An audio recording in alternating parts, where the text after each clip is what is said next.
तो हम इसको स्टार्ट करेंगे।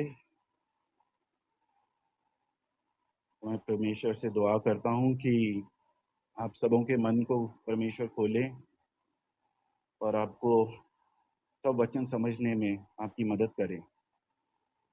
यीशु मसीह के नाम पे ये मांगता हूँ, आमीन। तो हम स्टार्ट करेंगे मत्ती अध्याय 7 पुष्ट 15 से। मत्ती अध्याय 7 पुष्ट 15 से। झूठे भविष्यवक्ताओं से सावधान रहो, जो भेड़ों के भेष में तुम्हारे पास आते हैं, परंतु अंतर में वे फाड़ने वाले भेड़िए हैं। मार्कुस अध्याय 9 पुष्ट 42। मरकुस अध्याय 9 पुष्ट 42। जो कोई इन छोटों में से जो मुझ पर विश्वास करते हैं किसी को ठोकर खिलाए, तो उसके लिए भला ये होगा कि एक बड़ी चक्की का पाट उसके गले में लटकाया जाए और वह समुद्र में डाल दिया जाए। मैंने पवित्र शास्त्र में से ये 2 वचन इसलिए पढ़े कि आप सावधान हो जाएं, ताकि आप किसी भी प्रचार को जांचे परखे बिना अंधाधुन अपना ना लें। क्योंकि अगर ऐसा किया तो एक तो आप खुद अंधकार में होंगे और फिर आप दूसरों से जाके इसी प्रचार को बांटोगे और उन्हें भी अंधकार में धकेल दोगे। इसलिए बहुत ही ज़रूरी है कि पवित्र शास्त्र पढ़ने से पहले आप पिता परमेश्वर से दुआ करें कि उनकी पवित्र आत्मा सच जानने और समझने में आपकी मदद करे। जब आप प्रार्थना करके पवित्र शास्त्र को पढ़ते हैं, तब आपको समझ आएगा कि परमेश्वर है कौन। आपको परमेश्वर के बारे में समझ आएगा और तब किसी भी इंसान का आपको बहकाने का मौका कम हो जाएगा। कोई भी झूठा प्रचारक प्रभु के वचन को प्रसंग से बाहर और तोड़ मरोड़ कर अगर उसका वर्णन करेगा, तो आप बहुत कम उसके छल के शिकार होंगे। और वैसे भी आज मैं कुछ ऐसे वचनों के बारे में बात करूंगा जिन्हें बहुत सारे करिज्मेटिक और पेंटेकोस्टल गिरजाघरों वाले प्रचारक प्रसंग से बाहर निकाल कर पेश करते हैं और बहुत से लोगों को गुमराह भी कर देते हैं। और जब ये प्रचारक प्रचार करते हैं तो सुनने वालों को बहुत आनंद आता है और वो खुश हो जाते हैं। लेकिन अगर आप सावधान नहीं हैं तो आप ऐसी झूठी शिक्षाओं पे विश्वास कर बैठेंगे जो ये अपनी सभाओं में सबको बताते हैं और इसको बढ़ा भी रहे हैं। तो चलिए कुछ ऐसे वचनों पे गौर करते हैं और झूठे प्रचारकों का पर्दाफाश करते हैं और समझते हैं कि परमेश्वर इन वचनों द्वारा हमें क्या कह रहे हैं। सबसे पहले रोमियो अध्याय 4 पुष्ट 17। रोमियो अध्याय 4 पुष्ट 17। जैसा लिखा है, मैंने तुझे बहुत सी जातियों का पिता ठहराया है उस परमेश्वर के सामने जिस पर उसने विश्वास किया और जो मरे हुओं को जिलाता है और जो बातें हैं ही नहीं उनका नाम ऐसे लेता है कि मानो वे हैं। आप अंत के वाक्य को ध्यान से सुनिए। और जो बातें हैं ही नहीं उनका नाम ऐसे लेता है कि मानो वे हैं। तो कुछ प्रचारक ऐसे भी हैं जो इस पूरे वचन में से सिर्फ वो आखिरी टुकड़ा निकाल लेते हैं और एक संपूर्ण झूठा धर्मशास्त्र ही बना देते हैं। और उसका मकसद ये समझाना होता है कि आप और मैं चीजें उत्पन्न कर सकते हैं। हम में ऐसी शक्तियां हैं, वैसे ही जैसे परमेश्वर वचन बोलते हैं और चीजें उत्पन्न हो जाती हैं। और अगर हम भी ये शब्द बोलेंगे तो चीजें अस्तित्व में आ जाएंगी। और ये बहुत ही गलत शिक्षा है, ये बहुत ही गलत व्याख्या है इसकी। चलिए रोमियो अध्याय 4 का प्रसंग अच्छे से देखते हैं। सबसे पहले तो रोमियो अध्याय 4 मुक्ति पाने के रास्ते की प्रक्रिया है। वह मुक्ति पाने का रास्ता बता रहा है। और ये अध्याय एक व्यक्ति के बारे में है जिनका नाम अब्राहम था। और मूल रूप से रमेश रोमियो के लोगों को इस बात की शिक्षा दे रहे हैं कि मोक्ष कैसे पाया जाता है, जो कि हमेशा विश्वास के द्वारा ही पाया जाता था और पाया जाता है। और फिर यहाँ मूल रूप से इतिहास में जाकर अब्राहम का उदाहरण दिया जा रहा है। और ये समझाया जा रहा है कि हे रोम के लोगों, अगर आप ये समझ रहे हो कि विश्वास करना नए नियम की बात है, तो ये जान लो कि मोक्ष पाने का रास्ता हमेशा से परमेश्वर पे भरोसा रखना और हमेशा विश्वास करना ही है। तो पौलुस यहाँ अब्राहम को आदर्श की तरह इस्तेमाल कर रहे हैं और कहते हैं कि जब अब्राहम ने परमेश्वर में विश्वास किया, तो धार्मिक पवित्रता का अब्राहम को श्रेय दिया गया। अब्राहम को किस बात पे भरोसा करना था? अब अब्राहम को इस बात पे भरोसा करना था कि परमेश्वर इस योग्य हैं कि वह मृत परिस्थिति में भी प्राण डाल सकते हैं। अब्राहम एक ऐसे इंसान थे जिनकी उम्र 100 साल थी और उनकी पत्नी की 90 साल के आसपास, और उनकी कोख बंजर थी, मतलब कि मृत थी। उनकी बच्चा पैदा करने की क्षमता मृत थी, और ये एक मृत परिस्थिति थी। और परमेश्वर ने इस मृतक परिस्थिति को पुकारा और उसमें जान डालते हुए उन्हें इसहाक नामक बच्चे से निशावर किया। तो ये वचन वचन साफ तौर पे आपके और मेरे लिए नहीं है। हम अपने मुख से बोलकर चीजें उत्पन्न नहीं कर सकते। ये वचन का प्रसंग इसलिए नहीं है, और वैसे भी इस वचन में परमेश्वर के अलावा और कौन है जो सिर्फ पुकार कर और सिर्फ बोलकर कार्य कर रहा है? सिर्फ परमेश्वर ही पुकार कर चीजें उत्पन्न कर सकते हैं, और उनका नाम ऐसे लेते हैं मानो कि वो जैसे हैं। इस वचन में कहीं भी ऐसा कुछ नहीं लिखा कि हमारे भीतर ऐसी शक्तियां हैं कि हम बोलकर चीजों को उत्पन्न कर पाएं। मैं आशा करता हूं कि आपको ये समझ आया होगा, क्योंकि बहुत से ईसाई इसका गलत अर्थ समझ चुके हैं, और मैं नहीं चाहता कि आप लोग भी अंधकार में रहें, क्योंकि यहाँ पे वचन हमें ये नहीं सिखा रहा है। चलिए अब अगले वचन पर चलते हैं। यशायाह अध्याय 53 पुष्ट 5। यशायाह अध्याय 53 पुष्ट 5। और ये वाला वचन बहुत ही आम है। यीशु के कोड़े खाने से हम लोग चंगे हो गए, और बहुत से लोग इसे इस्तेमाल करते भी हैं। बहुत सारे करिश्मेटिक और पेंटाकोस्टल जो दिव्य उपचार में विश्वास रखते हैं, इस वचन का इस्तेमाल करते हुए ये सुझाव देते हैं कि किसी न किसी तरह यीशु मसीह के मुक्ति के कार्य में, क्रूस पर जब मुक्ति का कार्य हुआ, वो वाले थैले में किसी न किसी तरह इस बात की भी व्यवस्था थी कि हर एक विश्वासी यीशु की मौत के साथ जिस्मानी तौर पर चंगा हो गया।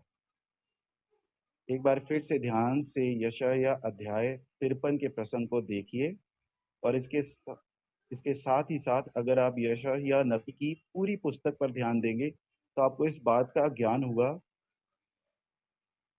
कि चंगे हो जाना या चंगे शब्द को आध्यात्मिक तौर पर आध्यात्मिक चंगाई के बारे में, उसके संबंध में इस्तेमाल किया गया है, और वो भी परमेश्वर के लोगों के लिए। इसका जिस्मानी चंगाई से कुछ लेना देना नहीं है। वास्तव में अगर आप इस वचन का बाकी का प्रसंग और इसके आसपास के वचनों का प्रसंग देखें, तो आपको पता चलेगा कि ये प्रसंग परमेश्वर की उस योग्यता के बारे में बता रहा है जिसमें परमेश्वर हमारे पापों से बचा रहे हैं, जिसकी परिभाषा ये है कि हमें आध्यात्मिक चंगाई दी जा रही है। जिस्मानी चंगाई नहीं, सिर्फ आध्यात्मिक चंगाई। ध्यान दीजिए यहाँ क्या लिखा है। यशायाह अध्याय 53 पुष्ट 5 से 6। परंतु वह अपराधों के कारण घायल किए गए। और यहाँ पे किसके गुनाह थे? हमारे। हमारे गुनाह मतलब हमारे ही पाप। वह अधर्म के कामों के कारण कुचले गए। और यहाँ पे किसके अधर्म के काम? हमारे। हमारी ही शांति के लिए उन पर ताड़ना पड़ी। और यहाँ पे शांति का मतलब है मुक्ति, क्योंकि जिसको मुक्ति मिल जाती है उसके अंदर परमेश्वर की शांति होती है, कि उनके कोड़े खाने से हम चंगे हो जाएं। हम तो सब के सब भेड़ों के समान भटक गए थे। हम में से हर एक ने अपना अपना मार्ग लिया। यहाँ पर भी हमारे पापों की बात हो रही है, जहाँ पे वो कहते हैं कि अपना अपना मार्ग लिया, मतलब हमने उनकी आज्ञा का उल्लंघन किया, और वो एक पाप है। और यहोवा ने हम सबों के अधर्म का बोझ यीशु पर लाद दिया। अधर्म का मतलब ही यहाँ पे पाप है। तो हो सकता है आज फिर से किसी ना किसी को जोश में प्रार्थना करके ये कहते आप सुने कि मैं ये तुम्हारे ऊपर घोषित करता हूँ कि यीशु के कोड़े खाने से हम चंगे हो जाएं। आप यीशु के नाम में ठीक हो गए हैं। तो आपको इसका सही मतलब पता होना चाहिए। और देखिए, मैं बिल्कुल विश्वास करता हूँ कि यीशु मसीह परमेश्वर हमें चंगाई दे सकते हैं, पर हर विश्वासी जिस्मानी तौर पे चंगा हो जाए, ऐसा पवित्र शास्त्र में कहीं पर भी नहीं लिखा हुआ। हाँ, हम जरूर प्रार्थना कर सकते हैं, परमेश्वर से चंगाई मांग सकते हैं, वो हमारा हक है। पर ये वाला वचन किसी को सुझाव देते हुए इसलिए इस्तेमाल करना कि ये कहना कि परमेश्वर हर विश्वासी को जिस्मानी तौर पर चंगा करेंगे, ये बिल्कुल ही गलत है। ये प्रसंग मेल नहीं खाता, इसलिए इस वचन का इस्तेमाल भी गलत होगा। और अगला वचन है व्यवस्था विवरण अध्याय 8 पुष्ट 18। व्यवस्था विवरण अध्याय 8 पुष्ट 18। इसमें लिखा है परंतु तू अपने परमेश्वर यहोवा को स्मरण रखना, क्योंकि वही है जो तुझे संपत्ति प्राप्त करने की सामर्थ इसलिए देते हैं कि जो वाचा परमेश्वर ने तेरे पूर्वजों से शपथ खाकर बांधी थी उसको पूरा करें, जैसा आज प्रकट है। अब इस बात पर मुझे बहुत ही हैरानी होती है, क्योंकि बहुत से समृद्धि प्रचारक, जिसको हम इंग्लिश में प्रोस्पेरिटी प्रीचर्स भी कहते हैं, इस छोटे से वाक्य को लेकर इसका गलत इस्तेमाल करते हैं, जैसे कि परमेश्वर ने आपको संपत्ति प्राप्त करने की सामर्थ्य दी है। हर एक विश्वासी के पास संपत्ति होनी चाहिए, और परमेश्वर ने आपको यह सामर्थ्य दी है। साथियों, अगर परमेश्वर का हमारे लिए प्यार और उनकी कृपा का तोल स्वास्थ्य, संपत्ति और जीवन में कितना आराम है इन चीजों से होता, तो इस हिसाब से तो शायद परमेश्वर संत पौलुस से तो दिल से नफरत करते थे। चलिए एक बार फिर प्रसंग पर नजर मारते हैं। व्यवस्था विवरण अध्याय 8। इसमें मूसा इस्राएल के बच्चों को निर्देश दे रहे हैं कि वे कैसे कार्य करें और उनका आचरण कैसा होना चाहिए जब वे वायदा की हुई भूमि में प्रवेश करेंगे। और मूसा मूल रूप से उन्हें ये बता रहे थे कि जब तुम वहां पहुंचोगे तो तुम्हें वो घर मिलेगा जिसका निर्माण भी तुमने नहीं किया। वहां वो कुएं हैं जो तुमने नहीं खोदे।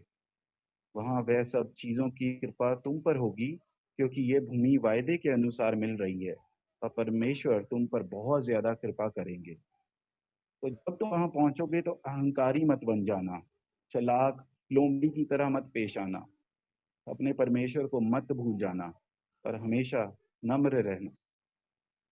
और ये भी समझ जाओ कि अभी तक जंगलों में भटकते हुए परमेश्वर तुम्हारी परीक्षा ले रहे थे, ताकि परमेश्वर तुम पर ये सब कृपाएं कर सके। तो मूसा उन्हें ये बता रहे थे कि तुम्हारा आचरण उस वक्त कैसा होना चाहिए जब परमेश्वर तुम पर इस पति की कृपा करेंगे, ताकि उन्हें ये याद रहे कि परमेश्वर ही थे जिन्होंने उन्हें ये सब प्राप्त करने की योग्यता दी थी। साथियों, ये अध्याय आपके और मेरे लिए लिखा भी नहीं गया, ये इज़राइल राष्ट्र और मूसा के बारे में है। तो हम इस पोस्ट का एक टुकड़ा निकाल कर जो आपके और मेरे बारे में लिखा भी नहीं गया है, उसके इर्द गिर्द पूरा धर्मशास्त्र नहीं लिख सकते। चलिए अगले वचन पे चलते हैं। प्रेरितों के काम अध्याय 19 पुष्ट 6। अगर आप ये सारे नोट कर सकते हैं तो कर लीजिए, क्योंकि मैं चाहूंगा कि आपका जब खाली वक्त है आप इन्हें पढ़ें और समझें। और मैं ये भी चाहूंगा जो मैं आपको बता रहा हूँ आप मुझे भी परखें, वचन के साथ मुझे भी परखें। प्रेरितों के काम अध्याय 19 पुष्ट 6। जब पौलुस ने उन पर हाथ रखे तो वो पवित्र आत्मा उन पर उतरी और वे भिन्न भिन्न भाषाएं बोलने लगे और भविष्यवाणियां करने लगे। अब यहाँ पर भी बहुत सारे करिज्मेटिक और पेंटाकोस्टल इस वचन की समझ, जो उनको इस वचन की समझ है वो बहुत ही गलत है। क्योंकि वे इस वचन को एक दो और वचन जोड़कर साथ मिलाकर इस्तेमाल करते हैं। और वे सुझाव देते हैं कि भिन्न भिन्न भाषा बोलना इस बात का प्रमाण है कि ये पवित्र आत्मा है, कि आप में पवित्र आत्मा है। ध्यान दीजिए, मैंने प्रमाण शब्द का इस्तेमाल किया है यहाँ पे। उसकी समझ में इनका मतलब ये है कि अगर आप भिन्न भिन्न भाषा बोलते हैं तो आपके पास कोई प्रमाण, अगर आप भिन्न भिन्न भाषा नहीं बोलते हैं तो आपके पास कोई प्रमाण नहीं है कि आपके अंदर पवित्र आत्मा काम कर रही है या आपके पास पवित्र आत्मा है। एक बार फिर से ये झूठी शिक्षा है और झूठे सिद्धांत है, क्योंकि पवित्र शास्त्र में कई तरह के प्रमाण लिखे हुए हैं जो हमें इस बात का संकेत देते हैं कि विश्वासी पवित्र आत्मा प्राप्त कर चुके हैं। सबसे पहले तो अगर आप पाप की पवित्र शास्त्र के अनुसार समझ रखते हैं, आपको पता है कि पाप क्या है, आप पाप से नफरत करते हो, पाप से दूर रहना चाहते हो, तो आपके जीवन में पवित्र आत्मा काम कर रही है, आपके अंदर पवित्र आत्मा है। दूसरा, अगर आपको इस बात का तजुर्बा है, जो परमेश्वर अपने वचन को आपकी समझ में उजागर और स्पष्ट करते हैं ताकि आपको पवित्र शास्त्र में से ऐसे अर्थ समझ आए जो पहले कभी नहीं आते थे, तो ये भी एक प्रमाण है कि आपके अंदर पवित्र आत्मा काम कर रही है। तीसरा, अगर आप किसी भी प्रकार के प्रलोभन, जिसे इंग्लिश में टेम्पटेशन कहते हैं, किसी भी प्रकार के प्रलोभन से आकर्षित नहीं होते, तो पवित्र आत्मा आपको शक्ति दे रही है। चौथा, अगर आप आत्मिक योग्यता या फलों को इस प्रकार से इस्तेमाल करते हैं जो आप आंतरिक और अपने बलबूते पर नहीं कर सकते थे, लेकिन परमेश्वर आपको इतना समर्थ दे रहे हैं कि आपको इस बात का अनुभव है कि ये मेरे बस की बात तो थी ही नहीं, पर परमेश्वर की शक्ति से मैं ये कर पा रहा हूँ, तो ये भी एक प्रमाण है कि आपके अंदर पवित्र आत्मा कार्य कर रही है। और पवित्र शास्त्र अनुसार और भी प्रमाण हैं जो इस बात का संकेत देते हैं कि आप में पवित्र आत्मा निवास करती है, जैसे कि बहुत ही महत्वपूर्ण पवित्र आत्मा के फल। आपके जीवन पे ध्यान दें और आपको इन फलों की मौजूदगी ऐसे पहचाननी होगी। क्या आपके अंदर प्यार है? क्या आपके मन में आनंद है? क्या आपके अंदर शांति और आप हर स्थिति में शांति बनाए रखते हैं? क्या आपके मन में धैर्य है? क्या आप कृपालु हैं? क्या आप नम्र हैं? क्या आपके अंदर संयम है? ये सब एक विश्वासी के पवित्र आत्मा होने के प्रमाण हैं। तो कभी भी एक झूठे प्रचारक के ऐसे जो सुझाव यकीन ना करें और ना ही उनके फुसलाने से ये मान लें कि अगर आप भिन्न भिन्न भाषाओं में बात नहीं करते, आप भिन्न भिन्न भाषाएं नहीं बोल सकते, तो आप में पवित्र आत्मा नहीं है। ये प्रसंग जो है बिल्कुल ही वचन ये जो वचन है प्रसंग के बिल्कुल ही बाहर लिया गया है और इसका झूठा और गलत मतलब निकाल के आपको बताया जाता है। इसी वचन को लेकर एक और तरीके से भटकाया जाता है, वो भी मैं आपको बता देता हूँ। ये घटना अध्याय 19 में लोगों की एक छोटी सी सभा में हुई थी। इसलिए कुछ प्रचारक ये कहते हैं कि ये एक साधारण घटना है और ये आज की बाकी सभाओं में भी होनी चाहिए, हर एक ईसाई की जिंदगी में होनी चाहिए। जैसे कि आज हम इस सभा में बैठे हुए और हम बातें करें, तो इस सभा में भी ऐसे लोग होने चाहिए जो भिन्न भिन्न भाषाओं में बात करते हैं। और साथियों, ये एक और बहुत बड़ी गलती है कि पवित्र शास्त्र में इस वचन का गलत अर्थ निकाला गया है। परमेश्वर के पवित्र वचन में एक ऐसी घटना जो सबसे अलग है, आम घटना बताकर ये कहना कि जगत में हर ईसाई के साथ ये घटना अवश्य ही होनी चाहिए, ये पवित्र शास्त्र का गलत अर्थ निकालना है। और ये शिक्षा को सही मानना और इस शिक्षा को सही मानना, अगर आप इस शिक्षा को सही मानते हो, ये आपको हर बार मुसीबत में डाल देगा।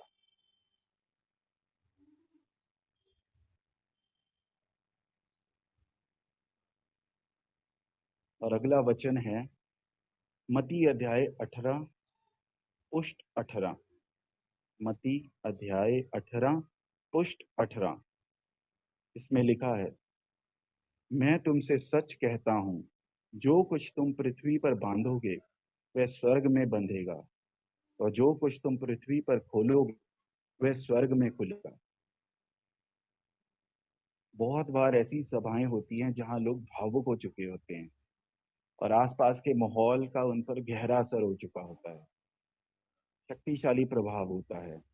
तभी प्रचारक किसी व्यक्ति पे अपना हाथ रखता है और ये कहता है, शैतान, मैं यीशु के नाम में तुझे बांधता हूँ, तेरा यहाँ कोई काम नहीं है शैतान, मैं तुझे बांधता हूँ। और फिर वह व्यक्ति जमीन पर गिर जाता है और उसके शरीर को ऐसे झटके लगते हैं जैसे कोई दौरा पड़ गया हो। और आपने ये बहुत देखा होगा। साथियों, पवित्र आत्मा किसी भी व्यक्ति पे ऐसे काम नहीं करती कि वो नीचे गिर जाए और केंचुए की तरह तड़पने लगे। ये वचन प्रसंग से बिल्कुल ही अलग है। और अगर हम थोड़ा पीछे जाकर अध्याय 18 देखें तो यहाँ गिरजाघर के अनुशासन की बात हो रही है। यहाँ परमेश्वर प्रेरितों को ये सामर्थ्य दे रहे हैं कि वह अनुशासन का प्रयोग करें। अनुशासन का प्रयोग कर सकते हैं जब एक भाई दूसरे भाई के विरुद्ध कोई अपराध करता है। परमेश्वर मोटे मोटे शब्दों में ये कह रहे हैं कि मैं तुम सबको अधिकार देता हूं कि जो कुछ तुम पृथ्वी पर बांधोगे मैं उसमें तुम्हारा साथ दूंगा और उसे स्वर्ग में भी बांधूंगा, और जो कुछ तुम पृथ्वी पर खोलोगे वह स्वर्ग में भी खुलेगा। इसीलिए अध्याय में परमेश्वर आगे कहते हैं, क्योंकि जहां दो या तीन मेरे नाम पर इकट्ठा होते हैं वहां मैं उनके बीच में होता हूं। इसका मतलब अगर ऐसे ही सब प्रेरितों की तरह अपने अधिकार को लेकर सहमत होते हो तो मैं तुम्हारे बीच उपस्थित रहूंगा। लेकिन पवित्र शास्त्र शैतान के बारे में क्या कहता है? पवित्र शास्त्र में शैतान के बारे में लिखा है कि शैतान घात लगा के फिरता है, शेर की तरह दहाड़ते हुए, इस तलाश में कि वह किसे निगल सकता है।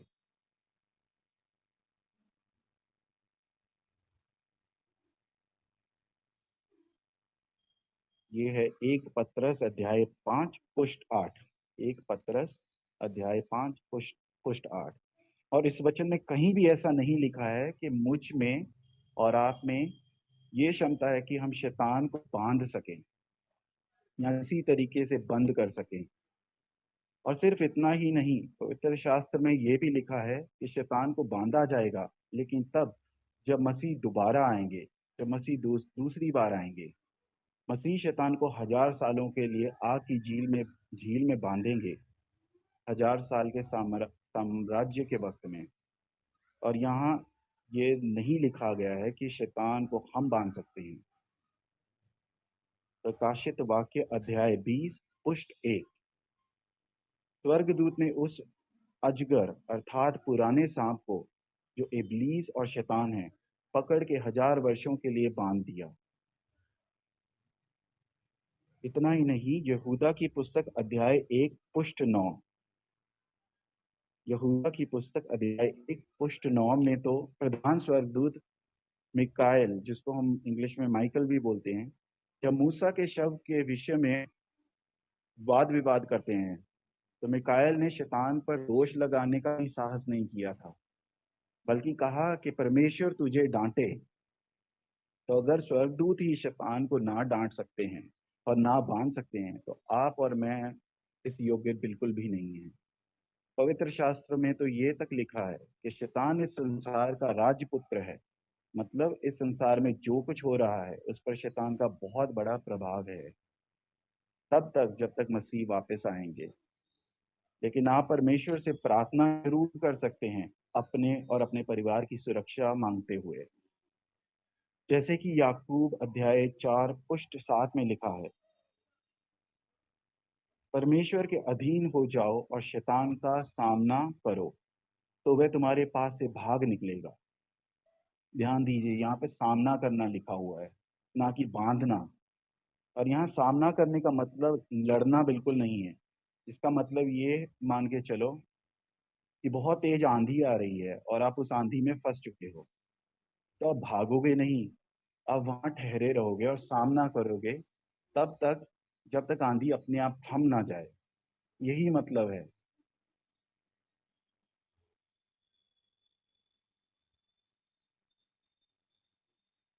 खैर, पवित्र शास्त्र में और बहुत वचन हैं जो शैतान के बच्चों ने गलत अर्थ निकालकर लोगों को भटकाया है।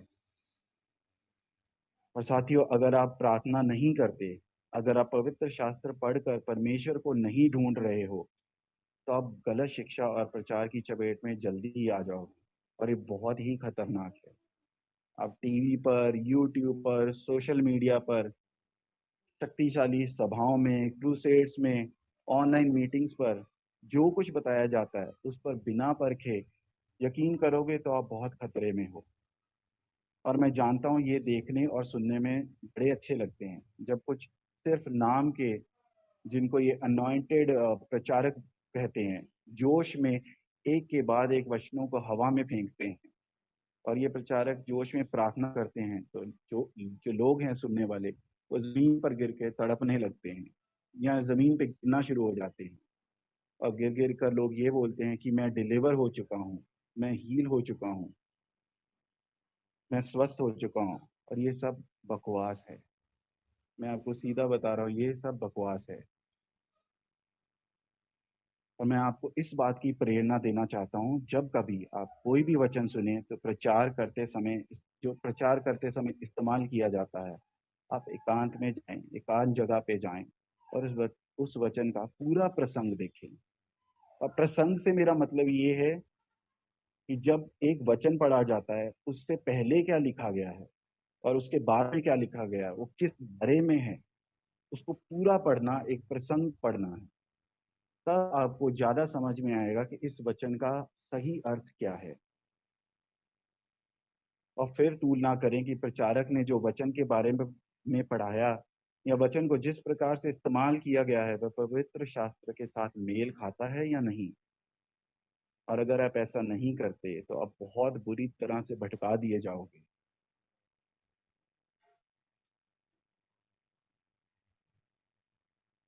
अभी तक मैंने जो आपको कुछ वचनों के बारे में बताया, ये थोड़े से वचन है, क्योंकि अगर मैं सारे के सारे वचन पढ़ने लगूंगा तो हमारे पास इतना वक्त ही नहीं बचेगा। तो ये थोड़े से वचन हैं, पर इनका गलत तरीके से इस्तेमाल किया जा रहा है। और ऐसे और भी बहुत सारे वचन हैं जिनका गलत अर्थ निकाला जाता है। अगर मुझे आगे कभी मौका मिला तो मैं आपको उन वचनों के बारे में भी बताऊंगा। लेकिन तब तक आप खुद से प्रार्थना करके वचन को पढ़ें और सही या गलत प्रचार और वचन को पहचानने की कोशिश करें। ये बहुत ही जरूरी है कि आप सही या गलत की समझ रखें। और अब हम दूसरे भाग की तरफ बढ़ते हैं, जहाँ पे मैं आपको ये बताने वाला हूँ कि गलत और सही प्रचार या गलत और सही में अंतर जो है वो पता करना जरूरी क्यों है।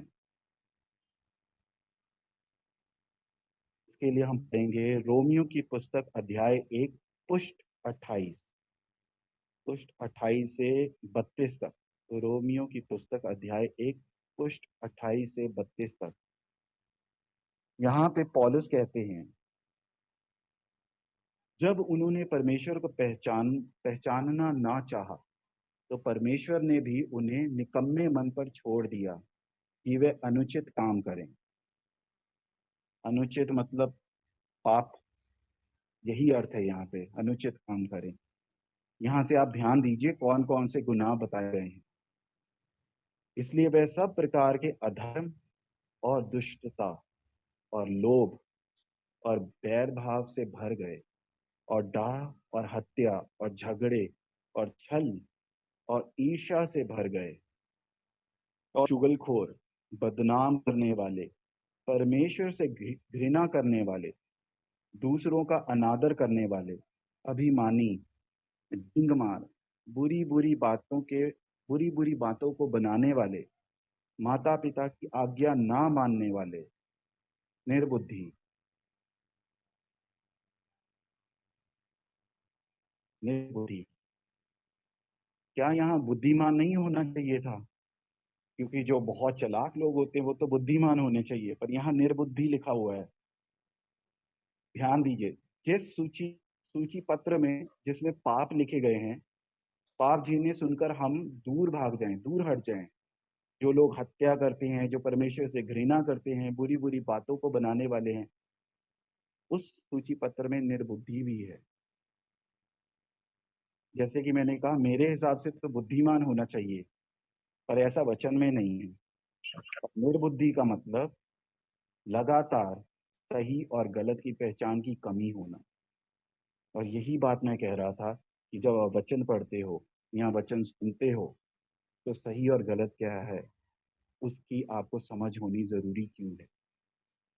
लगातार सही और गलत की पहचान की कमी होना, निर्बुद्धि, ये सबसे बड़ा संकेत है किसी के आध्यात्मिक ना होने का। सबसे बड़ा संकेत है। आप में इस बात की समझ होनी चाहिए कि परमेश्वर के वचन का सही मतलब क्या है, तभी आप एक असली विश्वासी हो। और अगर किसी में इस बात की कमी है, तो वह सच्चा विश्वासी नहीं है। तो सच्चा विश्वासी हो ही नहीं सकता। लेकिन ये जरूर हो सकता है कि वह आध्यात्मिक तौर पर मर चुका है। यहाँ रोमियो में उन विश्वासियों की बात नहीं हो रही जो विश्वास में पीछे खिसक जाते हैं, जिसको हम इंग्लिश में बैक स्लाइडिंग बोलते हैं। बैक स्लाइड हो गया है। यहाँ उन विश्वासियों की बात नहीं हो रही है। पीछे खिसकने वाले विश्वासियों का तो नए नियम के विषय भी नहीं है, बल्कि पुराने नियम में जरूर उल्लिखित है, जब इसराइल के बारे में लिखा गया था। तो पौलुस यहाँ उन लोगों की बात कर रहे हैं जिन्हें त्याग दिया गया है, परमेश्वर के द्वारा त्याग दिया गया है। ये भटके हुए लोग हैं। इन लोगों का पूर्ण जन्म हुआ ही नहीं है। तो अगर आपके जीवन में ये सब गुनाह दिखाई दे रहे हैं, तो ये एक बहुत बड़ी वजह है कि आप अपनी आध्यात्मिक जिंदगी की तरफ गहराई से ध्यान दें। क्योंकि जब परमेश्वर किसी को बचाने का कार्य आरंभ करते हैं, तो परमेश्वर के त्रयात्मक में से तीसरा व्यक्ति, जो हम बोलते हैं ना, तीन व्यक्ति हैं परमेश्वर में, पिता, पुत्र और पवित्र आत्मा, उसमें से तीसरा व्यक्ति जो परमेश्वर की पवित्र आत्मा है, जो बचाए गए व्यक्ति में निवास करती है। और जब पवित्र आत्मा उस व्यक्ति में निवास करती है, तो वह उस व्यक्ति में परमेश्वर के वचन को पढ़ने की समझ देती है, और पढ़ने और समझने की इच्छा उत्पन्न करती है। और जब निवास की हुई पवित्र आत्मा पवित्र शास्त्र को पढ़ने और समझने की इच्छा उत्पन्न करती है, और वह व्यक्ति परमेश्वर के वचन को जब पढ़ता है और पवित्र आत्मा के द्वारा समझने लगता है, तो आप अंदाजा लगाइए कि क्या होगा। कुछ समय बाद आप अच्छे और बुरे, सही और गलत में फर्क समझने लगेंगे। आप गलत से अब दूर रहने लगेंगे। उसी प्रकार जैसे कोई पानी के तालाब में डुबकी लगाकर सूखा नहीं रह सकता है, तो वह सब लोग जो अपने आप को ईसाई कहते हैं, 5 साल से, 10 साल से, 15 साल से, 50 साल से, और उन्हें अगर सही और गलत की समझ नहीं है, तो वहाँ पक्का कुछ गड़बड़ है।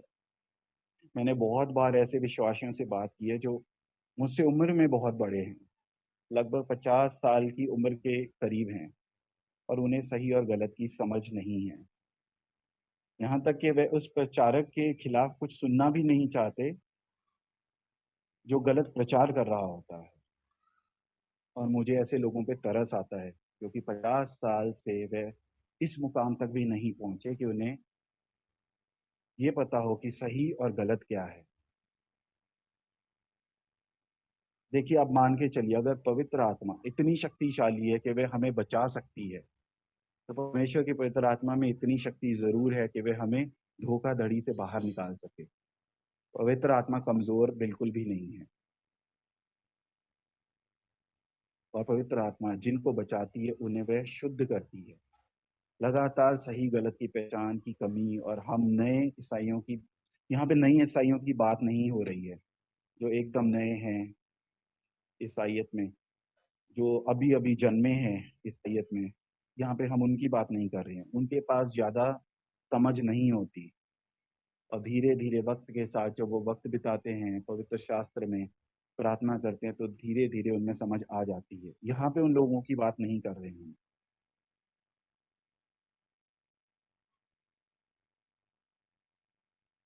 तो ये भाग यहाँ पे खत्म करते हैं, क्योंकि मेरे ख्याल से इतना ही जरूरी था। हमें इस बात की समझ होनी चाहिए कि अगर हमें गलत और सही में अंतर नहीं समझ आ रहा तो हमें प्रार्थना करनी चाहिए, क्योंकि अगर नहीं समझ आ रहा तो बहुत बड़ी गड़बड़ है। इसका मतलब ये भी हो सकता है कि हमें परमेश्वर ने त्याग दिया है, और परमेश्वर किसी को तब त्यागते हैं जब वो ढीठ होता है, ढीठ पने में है, जब वो सीखना ही नहीं चाहता। मैं आपको ये भी बता दूं कि जब आप झूठे प्रचारक का पर्दाफाश करने लगते हैं तो लोग आपको कैसी आलोचना करते हैं, और हम इसका जवाब पवित्र शास्त्र में से देंगे। मत्ती अध्याय 7 पुष्ट 1। मत्ती अध्याय 7 पुष्ट 1। दोष मत लगाओ कि तुम पर भी दोष ना लगाया जाए। बहुत बार बाकी वचनों की तरह इस वचन को प्रसंग से बाहर निकालकर गलत तरीके से इस्तेमाल करते हैं।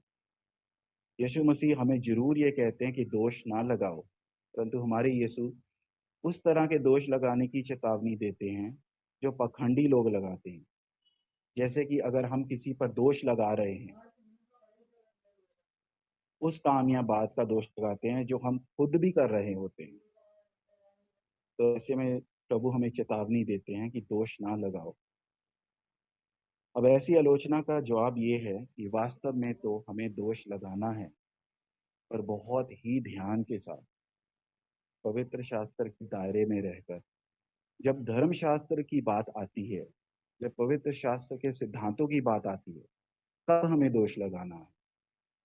जब धर्मशास्त्र की बात आती है और पवित्र शास्त्र की बात आती है, तब हमें दोष लगाना है। एक बार फिर से ध्यान रहे, पवित्र शास्त्र के दायरे में रहकर। एक और आलोचना सुनने को मिलती है कि किसी का नाम लेकर दोष मत लगाओ। कुछ सालों पहले मैं किसी प्रचारक का नाम भी नहीं लेता था। अगर मुझे लगता था कि ये गलत प्रचार हो रहा है तो मैं उसको बड़े ही तरीके से घुमा फिरा कर बताता था कि ये गलत प्रचार हो रहा है, पर मैं उसका नाम नहीं लेता था। लेकिन धीरे धीरे जब मुझे पवित्र शास्त्र की समझ आने लगी तो पता चला कि पवित्र शास्त्र में कुछ मिसालें हैं जहाँ झूठे प्रचारकों के नाम लेकर उनका पर्दाफाश किया गया है। पौलुस ने खुद ऐसा किया है, कई अवसरों पे किया है, और भीड़ के सामने किया है, भीड़ के सामने नाम लेकर किया है। यूहन्ना ने भी ऐसा किया है। तो पवित्र शास्त्र में मिसालें दी गई हैं जहां नाम लेकर दोष लगाकर पर्दाफाश किया गया है, लेकिन ये काम बहुत सावधानी का है। हम किसी को झूठा प्रचारक कहकर दोष नहीं लगा सकते अगर उनके विचार हमसे अलग हैं। कुछ ऐसे तर्क पे जो छोटे हैं और इतने महत्वपूर्ण भी नहीं है। जैसे कि इब्रानियों की पुस्तक किसने लिखी है? कोई कहता है पौलुस ने लिखी है, कोई कहता है किसी और ने लिखी है। निर्गमन में जो लिखा है वह सब कौन सी तारीख का है? ये सब कौन सी तारीख को हुआ था? शायद 13वीं सदी में, यहाँ 15वीं सदी में, 15वीं ईसा पूर्व। नरक और स्वर्ग का सिद्धांत, जिसे इंग्लिश में एस्कटोलॉजी भी कहते हैं। और मैं ऐसा नहीं कहूंगा कि ये सिद्धांत महत्वपूर्ण नहीं है, नरक और स्वर्ग का सिद्धांत महत्वपूर्ण नहीं है, पर ये सुसमाचार जितना भी महत्वपूर्ण नहीं है। यहाँ एक मुक्ति के विषय के इतना ये एक मुक्ति के विषय जितना भी महत्वपूर्ण नहीं है। आपके स्वर्गारोहण, जिसे रैप्चर भी कहते हैं, उस पे विचार सामने वाले के अलग हो सकते हैं। आजकल बहुत बात हो रही है रैप्चर के बारे में, तो सामने वाले के विचार आपके विचारों से अलग हो सकते हैं। शायद आपके विचार में स्वर्गारोहण आपत्ति से पहले होगा, जिसे प्री ट्रिब कहते हैं, और सामने वाले के हिसाब से स्वर्गारोहण आपत्ति शुरू होने के मध्य में होगा, जिसे मिड ट्रिब कहते हैं। तो ऐसे में आप उसे झूठा प्रचारक नहीं कह सकते। ऐसी बहुत सी बातें हैं जो महत्वपूर्ण तो हैं, पर उनकी अहमियत दूसरे दर्जे पे आती है, और इस पर आपके विचार दूसरे व्यक्ति से अलग हो सकते हैं। पर फिर भी आप उनके साथ परमेश्वर की सभा में साथ बैठ सकते हैं, पर तब नहीं जब बात मौलिक सिद्धांतों की आती है। तब नहीं जब बात यीशु के पूर्व अस्तित्व के बारे में आती है, कुंवारी माँ से जन्म लेने की बात, पाप रहित जीवन की बात, क्रूस पर पूर्ण मूल्यांकन की बात, शरीर के साथ जी उठने की बात, मुक्ति सिर्फ अनुग्रह से विश्वास के द्वारा यीशु मसीह में है, ये बात। ये ऐसे विषय हैं जहाँ सच्चा विश्वासी अपने से और दूसरे के बीच में एक मोटी लकीर खींच देता है, क्योंकि उसके हिसाब से अब सामने वाला पापी है। ऐसे बहुत से प्रचारक हैं जो बड़े बड़े गिरजाघर खोल कर बैठे हैं, कुछ टीवी पर दिखाते हैं, कुछ देशी हैं और कुछ विदेशी हैं। बहुत बार दोष लगाने पे भी उन्होंने पश्चाताप नहीं किया। तो पवित्र शास्त्र में मिसाल है कि ऐसे लोगों का नाम लेकर इनकी सच्चाई बताना, और बता सकते हो। एक और आलोचना है कि हमें सिर्फ चुपचाप अपना प्रचार करना चाहिए, और जब झूठे प्रचारक की बात आती है तो हमें गमलीएल की सलाह माननी चाहिए, जिसे हिंदी बाइबल में गमलीएल कहा गया है। तो क्या है गमलीएल की सलाह? प्रेरितों के काम में पढ़ते हैं, प्रेरितों के काम अध्याय 5 पुष्ट 34 में पढ़ते हैं। प्रेरितों के काम अध्याय 5 पुष्ट 34। गमलीएल नामक एक फरीसी ने, जो व्यवस्थापक और सब लोगों में माननीय था, न्याय न्यायालय में खड़े होकर प्रेरितों को थोड़ी देर के लिए बाहर कर देने की आज्ञा दी। तब उसने कहा, हे इज़राइलियों, तुम जो कुछ इन मनुष्यों से करना चाहते हो तो सोच समझ कर करना, क्योंकि इन दिनों से पहले थ्यूदास ये कहता हुआ उठा कि मैं भी कुछ हूँ, और कोई 400 मनुष्य उसके साथ हो लिए, परंतु वह मारा गया, और जितने लोग उसे मानते थे सब तितर बितर हुए और मिट गए।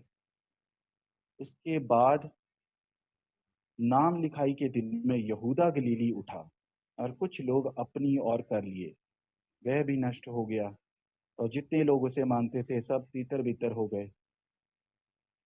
इसलिए अब मैं तुमसे कहता हूँ, इन मनुष्यों से दूर ही रहो और इनसे कुछ काम ना रखो, क्योंकि यदि ये धर्म का काम मनुष्यों की ओर से है तो तब तो ये मिट जाएगा, परंतु यदि परमेश्वर की ओर से है तो तुम इन्हें कदापि मिटा ना सकोगे। कहीं ऐसा ना हो कि तुम परमेश्वर से भी लड़ने वाले ठहरो।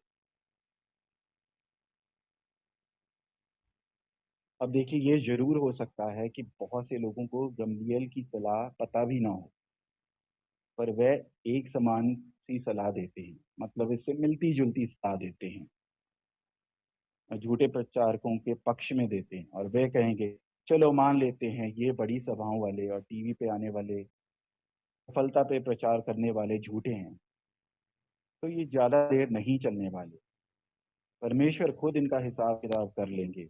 आप इसके बारे सोच के चिंता मत करो, और अगर ये सच्चे प्रचारक हैं तो हमें इसके खिलाफ नहीं जाना चाहिए, क्योंकि ऐसा करने से हो सकता है हम परमेश्वर के खिलाफ खड़े हुए हों। तो कुल मिला के इसका मतलब ये निकलता है कि हम अपने हाथ ऐसे प्रचारकों के ऊपर ना डालें, बल्कि इस बात को मान के चलें, अगर ये प्रचारक सच्चा नहीं है तो परमेश्वर खुद उसे देख लेंगे, और अगर वो सच्चा प्रचारक है तो हम स्वयं परमेश्वर के खिलाफ खड़े होंगे। अब ये सलाह सुनने में तो बड़ी ही अच्छी लगती है। आप कहोगे कि एक तरह से तो ये बड़ी आध्यात्मिक सलाह भी लगती है, लेकिन गमलीएल की सलाह बहुत ही बुरी सलाह है। इसकी दो मुख्य वजह है। पहली पहली ये कि गमलीएल विश्वासी नहीं था, तो गमलीएल की सलाह अपनाना एक भटके हुए व्यक्ति की सलाह अपनाने लायक है। सामान्य तौर पे आध्यात्मिक मसलों में ऐसा करना कोई समझदारी वाली बात भी नहीं है। दूसरी बात ये, गमलियल की सलाह बेवकूफ़ी भरी लगती है, क्योंकि झूठे धर्म होना लाजमी है। अगर गमलियल की सलाह सही थी तो अभी तक इस्लाम क्यों है, हिंदुइज्म क्यों है, मॉर्मन्स क्यों हैं, यहोवा विटनेस वो क्यों हैं, बौद्ध क्यों हैं। मतलब आपका कोई भी पसंदीदा झूठा धर्म ले लो, वह हजारों सालों से है, और ये सब धर्म तो परमेश्वर की तरफ से है ही नहीं, फिर भी उनका वजूद आज भी है। तो ऐसा कुछ कहना आध्यात्मिक जरूर लगता है, लेकिन गमलियल की सलाह बुरी सलाह है, जो बेवकूफी से भरी हुई है। और जब आप झूठे प्रचारकों को सवाल करते हैं, उनसे लोग सवाल करने लगते हैं, इनकी छानबीन की जाए, और जब इनको थोड़ी आलोचना का सामना करना पड़े, तो बहुत बार ये ऐसे जवाब देते हैं, ये उत्तेजित हो जाते हैं और उत्तेजित होकर ऐसी प्रतिक्रिया देते हैं, मेरे अभिषिक्तों को मत छुओ। ये आपने पहले भी सुना होगा, मेरे अभिषिक्तों को मत छुओ, मतलब जो अनॉइंटेड लोग हैं उनको हाथ मत लगाओ। जब आप ये आलोचना सुनते हो तो आप जवाब दे सकते हो, ठीक है, लेकिन वचन को प्रसंग से अलग करके मत बोलो, क्योंकि वो लोग यही कर रहे हैं। तो मेरे अभिषिक्तों को मत छुओ, क्या ये वचन के अनुसार है? हाँ, ये वचन में जरूर लिखा है, लेकिन इसका अर्थ क्या है वो भी देख लेते हैं। भजन संहिता अध्याय 105 पुष्ट 14 और 15। भजन संहिता अध्याय 105 पुष्ट 14 और 15। परंतु उन्होंने किसी मनुष्य को उन पर, मतलब इजराइलियों पर, परंतु उन्होंने किसी मनुष्य को उन पर अंधेर करने ना दिया, और वे राजाओं को उनके निर्मित ये धमकी देते थे, मेरे अभिषक्तों को मत छुओ और ना मेरे नबियों की हानि करो। तो हाँ, ये पवित्र शास्त्र में जरूर लिखा है, लेकिन इसका सही अर्थ क्या है? अभिषेक यहाँ इसराइल के वंश और धर्म के प्रधानों के लिए इस्तेमाल किया गया था, और साथ ही साथ उनके वंशजों के लिए भी, आज की पीढ़ी के आधुनिक प्रचारकों के लिए नहीं। यहाँ और कमाल की बात यह है कि मत छुओ का वास्तविक में मतलब ये है, शारीरिक तौर पे मत छुओ। और इसका मतलब ये नहीं कि जो सत्य है वो मत बोलो।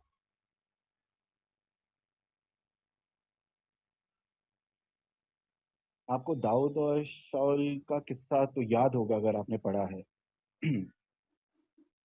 एक शमूएल 24 में है दाऊद और शाऊल का किस्सा। शाऊल गुफा में किसी निजी काम से व्यस्त था, तभी दाऊद ने शाऊल के बागे की छोर को छिपकर काट दिया। तब उसने बागे की छोर को ऊपर उठाकर कहा कि मैं शाऊल पर हाथ नहीं उठाऊंगा, क्योंकि शाऊल परमेश्वर का अभिषिक्त है। दूसरे शब्दों में मैं दाऊद दूसरे शब्दों में दाऊद ये कह रहा है कि मैं परमेश्वर के अभिषिक्त को जान से नहीं मारूंगा। मैं मार सकता था, ये देखो मेरे हाथ में बागे की छोर है, पर मैं परमेश्वर के अभिषिक्त को नहीं मारूंगा। हम जरूर किसी प्रचारक का नाम लेकर उसकी झूठी शिक्षा का खुलासा कर सकते हैं, पर डंडा लेकर उसे सड़क पर पीटना और उसे भगा नहीं सकते। ये अच्छा हुआ कि झूठे प्रचारक क्रूस की इस तरफ है, नए नियम की तरफ है। अगर कहीं गलती से ये क्रूस की उस तरफ होते पुराने नियम में, तो ईश निंदा के चक्कर में लोग इन्हें पथराव करके कब्जा मार चुके होते। और वैसे भी नए नियम में 3 ऐसे वचन हैं जिसके मुताबिक हर एक विश्वासी अभिषिक्त है। हर एक विश्वासी। अगर आप अभी इस सभा में हैं और आप जानते हैं कि यीशु मसीह परमेश्वर और मुक्तिदाता है, तो आप अभिषिक्त हैं, और आपके पास वही अभिषेक है जैसा हर विश्वासी के पास है। कोई बड़ा उत्तम बड़े अभिषेक वाला नहीं होता। कोई स्पेशल विश्वासी नहीं होता। किसी के पास ऐसा अभिषेक नहीं है जो हम आम विश्वासियों के पास नहीं है। अगर आप मसीह में हो तो आप अभिषिक्त हो। आपके पास समान पहुंच है उसी परमेश्वर तक, उसी सुसमाचार तक जैसी कि किसी अन्य विश्वासी के पास है। और ये विश्वासी में बंटवारा करना, ये कहकर कि फलाना ज्यादा अभिषेक भरा है और फलाना कम अभिषेक वाला है। और अगर किसी को सपने और काल्पनिक दृश्य दिखते हैं और परमेश्वर की आवाज भी सुनाई देती है तो वह बहुत ही ज्यादा अभिषिक्त है। और अगर आप बेचारे और मैं बाइबल लेके बैठे हैं, पवित्र आत्मा है हमारे पास, हम ज्यादा अभिषिक्त भी नहीं है।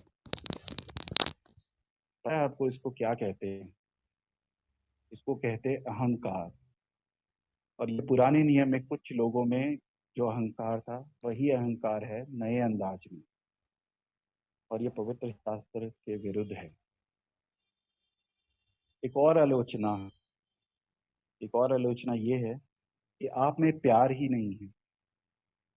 ये जो आप कर रहे हैं इसमें कोई प्यार नहीं है। मतलब आप किसी प्रचारक के बारे में सच बता रहे हैं और आप उसको बदनाम कर रहे हैं तो आप में प्यार नहीं है। ये गलत है। ये प्रमाण का प्यार ही नहीं, ये प्यार का प्रमाण नहीं है। और इस बात का जवाब ये है कि सच ही प्यार है। जो आप सच बोलते हो वो ही प्यार है। मान लीजिए आप एक अंधे व्यक्ति को देखते हो, वो हजारों फुट ऊंची चट्टान से खाई की तरफ जा रहा है और आपको पता है कि अगर ये थोड़ा और आगे गया तो ये चट्टान से नीचे कई फुट गहराई में गिर जाएगा। तो आप ऐसे में क्या करोगे? आप कहोगे कि मैं नहीं जा रहा उसको ये बताने कि वो गलत रास्ते पे है, क्योंकि शायद उसे गलत लग जाए, शायद वो बुरा मान जाए, हो सकता है उसे पता हो कि वो किस रास्ते पे जा रहा है। क्या आप लोग ऐसा करोगे? आप में से कोई भी ऐसा नहीं करेगा। आप भाग के जाओगे, आप चीखते चिल्लाते जाओगे और कहोगे कि भाई साहब रुक जाओ, आप जिस रास्ते पे जा रहे हो वो गलत है, पलट जाओ।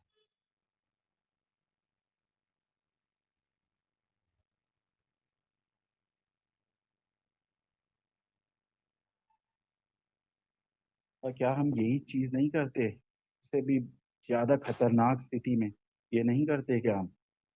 हमेशा की जिंदगी दांव पे लगी हुई है। जब हम देखते हैं कि आध्यात्मिक तौर पे लोग गलत दिशा में जा रहे हैं और हमें सच पता है लेकिन हम बताते नहीं। अगर आपको किसी से नफरत है तो सच जान लीजिए पर बताइए मत। लेकिन अगर आप किसी को प्यार दिखाना चाहते हो तो इतना प्यार करो कि सच बताओ। और इसमें हमारी कोई भूमिका नहीं है कि वह सच को कितना अपनाते हैं, लेकिन सच बताना हमारी भूमिका है। सच बताना किसी को कष्ट जरूर पहुंचा सकता है। पूरा पवित्र सुसमाचार कष्ट जरूर पहुंचाता है। पवित्र शास्त्र कहता है क्रूस कष्टदायी है, परंतु आपको जानबूझकर कष्ट नहीं पहुंचाना। जब आप सच बताते हैं, सच बताने का एक तरीका है। पौलुस इफिसियों अध्याय 4 पृष्ठ 15 में बताते हैं। पौलुस इफिसियों अध्याय 4 पृष्ठ 15 में बताते हैं। और वो ये कहते हैं कि हमें सच बताना है, लेकिन कैसे? प्यार से। अब प्यार से सच बताने का मतलब ये नहीं कि सच में मिलावट ही कर दो। इसका मतलब ये है हमें पूरा सच बताना है लेकिन प्यार से। और कई बार हमारे अपने परिजन, हमारे अपने परिवार के सदस्य बहुत कठिन होते हैं, जिनसे सच बोलना मुश्किल हो जाता है। लेकिन सच बोलना उतना ही आसान है किसी को जो हमें दुकान पे मिल जाता है, हमें शॉपिंग मॉल में मिल जाता है, राह में चलते हुए मिल जाता है। लेकिन परिवार परिवार के सदस्य उनसे बोलना बहुत कठिन लगता है, बहुत मुश्किल लगता है। लेकिन अगर हम उन्हें प्यार करते हैं तो हम इतना प्यार करें कि उन्हें सच बताएं और परिणाम के लिए परमेश्वर पर विश्वास करें। और आज के लिए आखिरी आलोचना, आप लोग ये भी कह सकते हैं माना कि वह गलत है, पर वह परमेश्वर को ईमानदारी से मान रहे हैं। तो इसका जवाब ये है कि ईमानदारी कोई मुद्दा है ही नहीं, लेकिन सच मुद्दा है। आपको याद है अमेरिका में कुछ लोगों ने हवाई जहाज ट्विन टावर्स में ले जा मारा था, और वह ईमानदार थे, लेकिन वह ईमानदारी से गलत थे। और इस वक्त उन सबको पता चल चुका होगा, ईमानदारी मुद्दा नहीं था, सच है।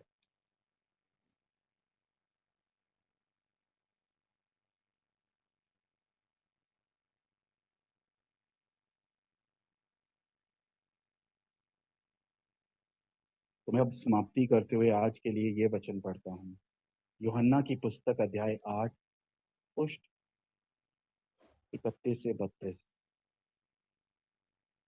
यूहन्ना की पुस्तक अध्याय 8 पुष्ट 31 से 32।